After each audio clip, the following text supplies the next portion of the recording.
بطاعة وأرنا الباطل باطلا وارزقنا اجتنابه ربنا آتنا في الدنيا حسنة وفي الآخرة حسنة وقنا عذاب النار لبيك اللهم لبيك لبيك لا شريك لك لبيك إن الحمد والنعمة والملك لا شريك لك لبيك اللهم لبيك لبيك لا شريك لك لبيك لبيك اللهم لبيك لبيك لا شريك لك لبيك إن الحمد والنعمة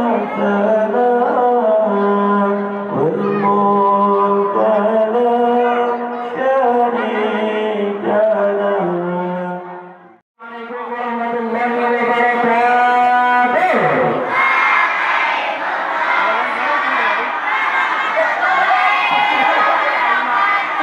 Hari ini Selasa tanggal 20 Juli 2021 bertepatan 10 Hijriah 10 Zulhijjah 1442 Hijriah. Kita mohon kepada Allah Subhanahu wa taala hajat untuk potong sapi kurban di hari Idul Adha untuk keluarga besar Bapak Hadi Purnomo.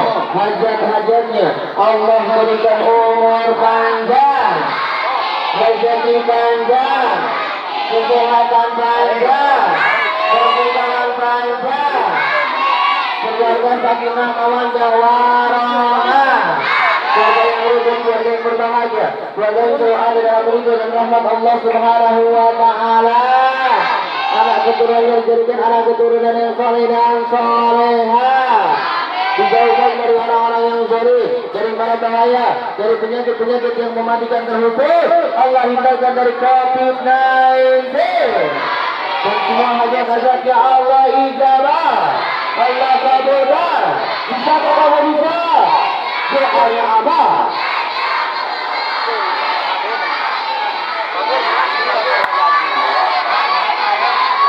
Terkabul, terkabul, terkabul doanya Abah.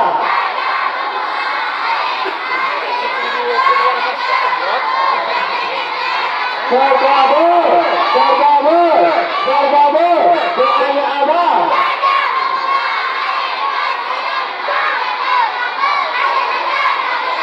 Allahu Akbar, Allahu Akbar, Allahu Akbar. La ilaha illallah, Allahu Akbar, Allahu Akbar, walillahil hamd. Allahu Akbar, Allahu Akbar, Allahu Akbar. Tidak ada amalan pada hari nahar, pada hari Idul Adha yang paling dicintai Allah kecuali ihraqud dam, menyembelih hewan kurban. Tidak ada pekerjaan yang paling baik setelah sholat Idul Adha selain menyembelih hewan kurban. Tapi ada yang menarik di situ penjelasannya. Akan datang di hari kiamat tanduknya, bulunya, dan kukunya sebagai saksi bagi si pekurban. Ini menarik sekali. Kenapa yang disebutkan oleh Rasulullah tanduk, bulu, dan kukunya yang menjadi saksi? Mungkin bagi kita di antara tubuh hewan kurban yang tidak berguna, ya kuku. Saya kira nggak ada yang makan kolak kuku atau makan kolak tanduk atau pepes bulu kambing.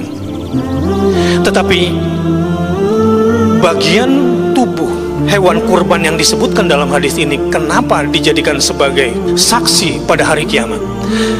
Menunjukkan bahwa sisi hewan kurban yang paling tidak kamu butuhkan sekalipun itu sangat besar, sangat bermakna nilainya di hadapan Allah Subhanahu wa ta'ala. Jadi betapa besar balasan orang-orang yang berkurban itu.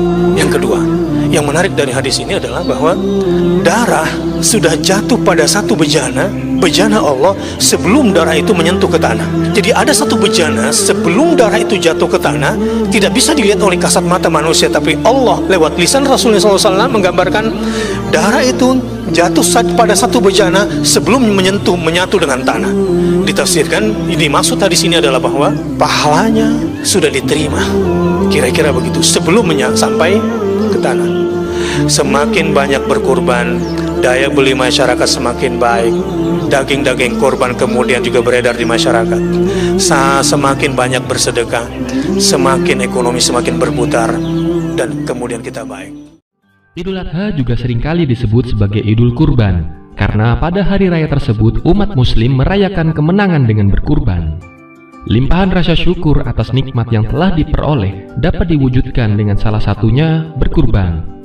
Tak hanya mengharapkan ridho Allah, tentunya berkurban juga memiliki banyak hikmah. Berikut hikmah yang dapat diambil dari berkurban. Yang pertama, mensucikan rezeki. Rezeki yang telah kita peroleh tidaklah mutlak untuk diri kita sendiri.